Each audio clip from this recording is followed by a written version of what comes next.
Assalamualaikum warahmatullahi wabarakatuh. Salam sejahtera buat kita semua. Bagaimana kabar anak-anak hari ini? Semoga senantiasa dalam keadaan sehat dan baik, dan tetap semangat belajarnya walaupun di rumah.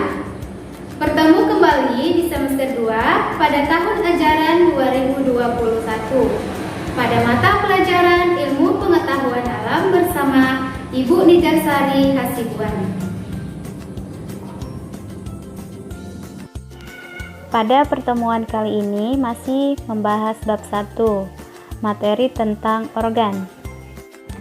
Sebelum kita lanjut pada pembahasan materinya, ada baiknya kita mengetahui tujuan pembelajaran hari ini. 1. Siswa dapat mengetahui organ-organ pada hewan dan manusia. 2. Siswa dapat memahami fungsi organ pada hewan dan manusia. 3. Siswa dapat mengetahui organ-organ pada tumbuhan. 4. Siswa dapat memahami fungsi organ pada tumbuhan tersebut.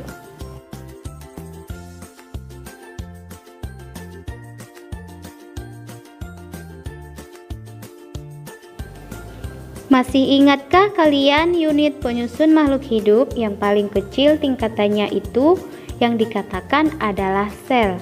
Kemudian tingkatan selanjutnya itu adalah jaringan. Nah, tingkatan berikutnya adalah organ. Jadi, apa sih organ itu?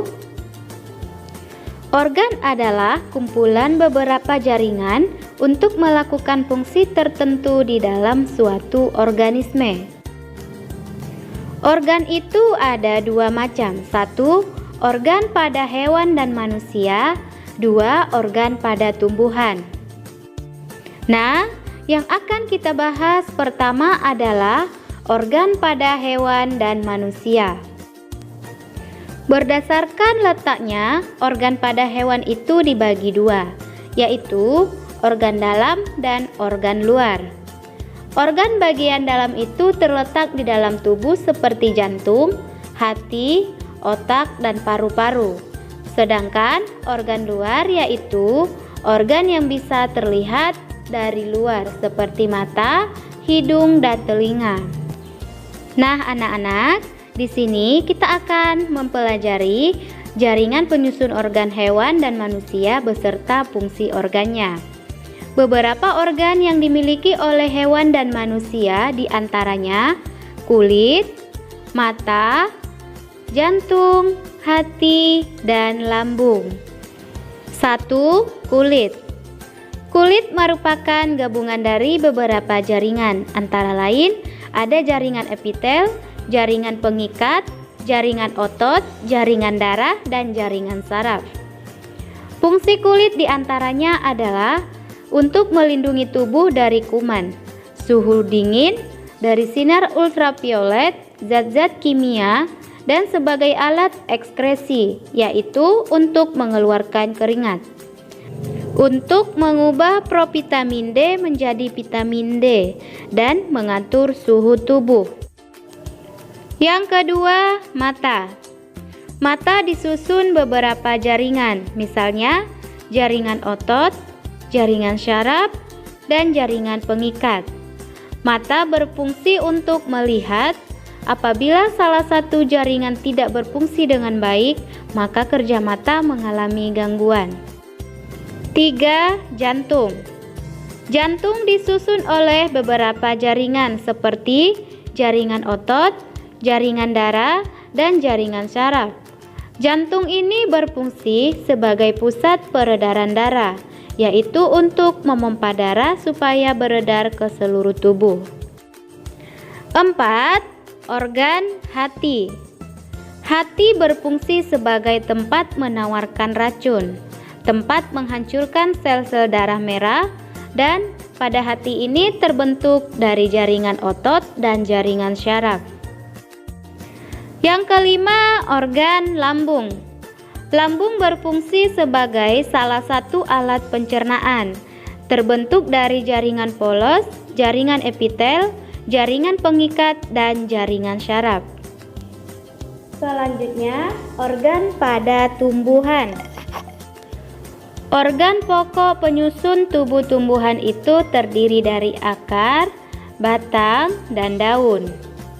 Nah, akar, batang, dan daun itu terdiri dari 3 sistem jaringan yang sama, yaitu sistem jaringan dermal atau penutup, sistem jaringan pembuluh, dan sistem jaringan dasar. Sistem jaringan dermal atau penutup itu berupa jaringan epidermis yang terdapat pada luar tumbuhan, sedangkan jaringan pembuluh itu terdiri atas xilem dan floem.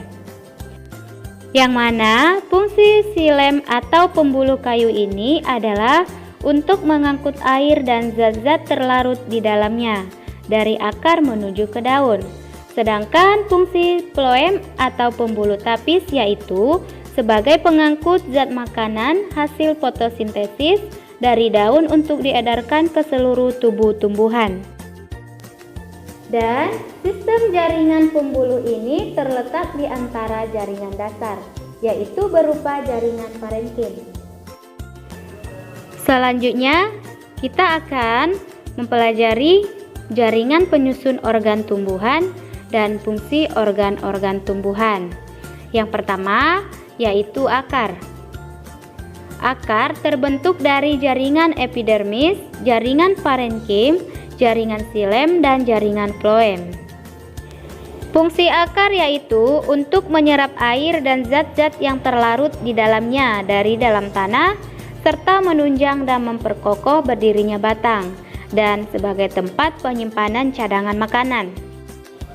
Struktur akar dari luar ke dalam meliputi epidermis, korteks, endodermis, dan stele atau silinder pusat, yang mana korteks tersusun jaringan parenkim yang merupakan jaringan dasar yang berfungsi untuk memperkuat akar. 2. Batang. Batang terbentuk dari jaringan parenkim, jaringan korteks, jaringan xilem, dan jaringan floem.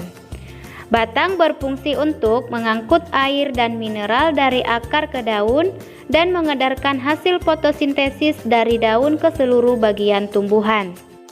Struktur batang dari luar ke dalam meliputi epidermis, korteks, endodermis, dan stele. Yang ketiga, daun. Daun terbentuk dari jaringan epidermis, jaringan tiang, jaringan bunga karang, jaringan xilem, dan jaringan floem. Daun berfungsi sebagai tempat berlangsungnya fotosintesis dan respirasi atau sebagai pernapasan. Struktur daun dari atas ke bawah meliputi jaringan epidermis atas, jaringan tiang, jaringan bunga karang, jaringan berkas pengangkutan, dan epidermis bawah. Nah, anak-anak, itulah organ pada hewan dan manusia dan organ pada tumbuhan.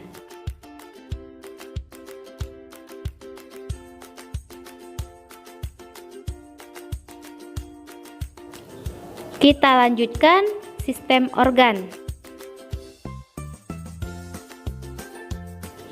Sistem organ merupakan kumpulan dari beberapa macam organ yang bekerja sama untuk melakukan fungsi tertentu. 1. Sistem organ pada hewan dan manusia. Beberapa sistem organ pada manusia sebagai berikut. 1. Sistem pencernaan. Berfungsi untuk mencerna makanan, mengabsorpsi molekul-molekul makanan yang sudah disederhanakan. Adapun organ-organ penyusun sistem pencernaan yaitu mulut, kerongkongan, lambung, usus halus, usus besar, dan anus. 2. Sistem pernapasan. Berfungsi sebagai tempat pertukaran gas, oksigen, dan karbon dioksida. Adapun organ-organ penyusunnya yaitu hidung, tenggorokan, dan paru-paru. 3. Sistem ekskresi.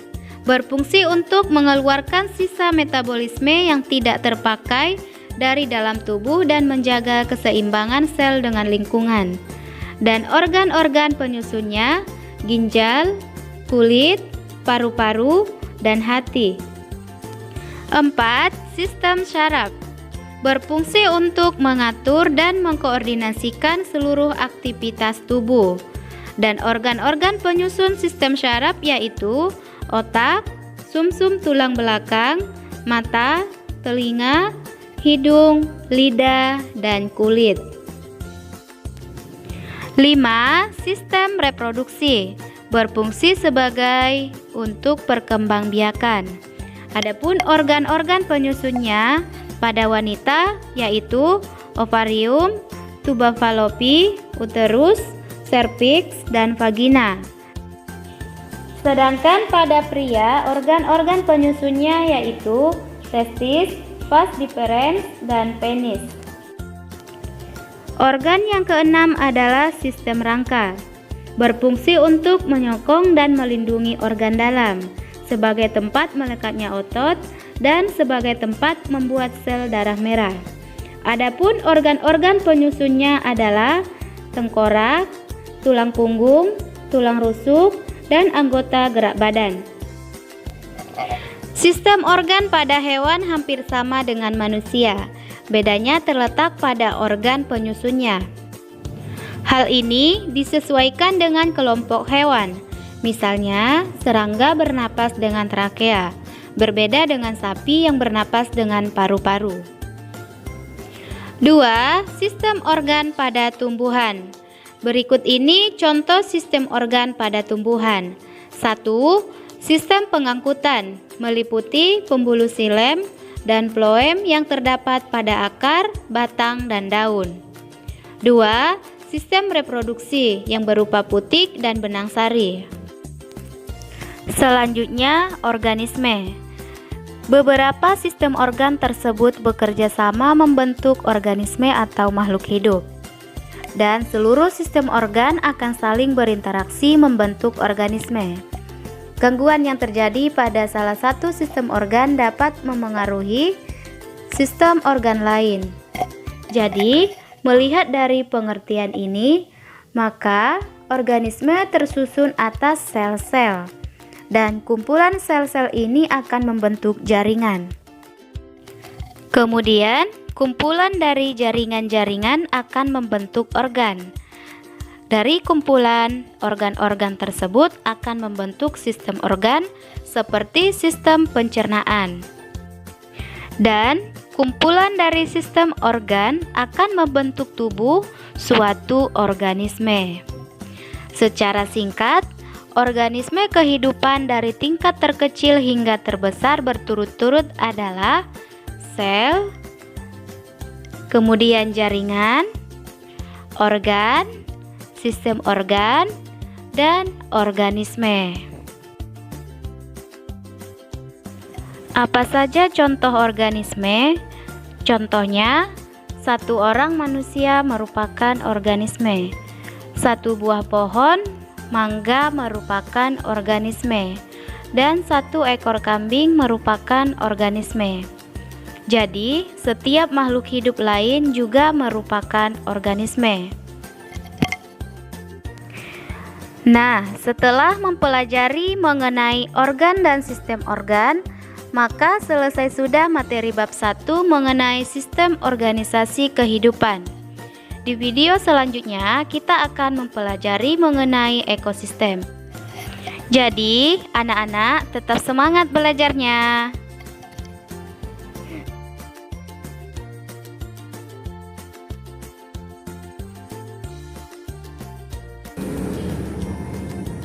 Demikianlah video pembelajaran kita kali ini. Semoga apa yang Ibu sampaikan anak-anak dapat memahaminya dan ilmunya bermanfaat bagi kita semua. Dan ingat, tetap mengikuti protokol kesehatan dengan cara rajin mencuci tangan, pakai masker kalau keluar rumah, jaga jarak, dan hindari keramaian. Dan sampai jumpa pada video pembelajaran berikutnya. Ibu akhiri, wassalamualaikum warahmatullahi wabarakatuh.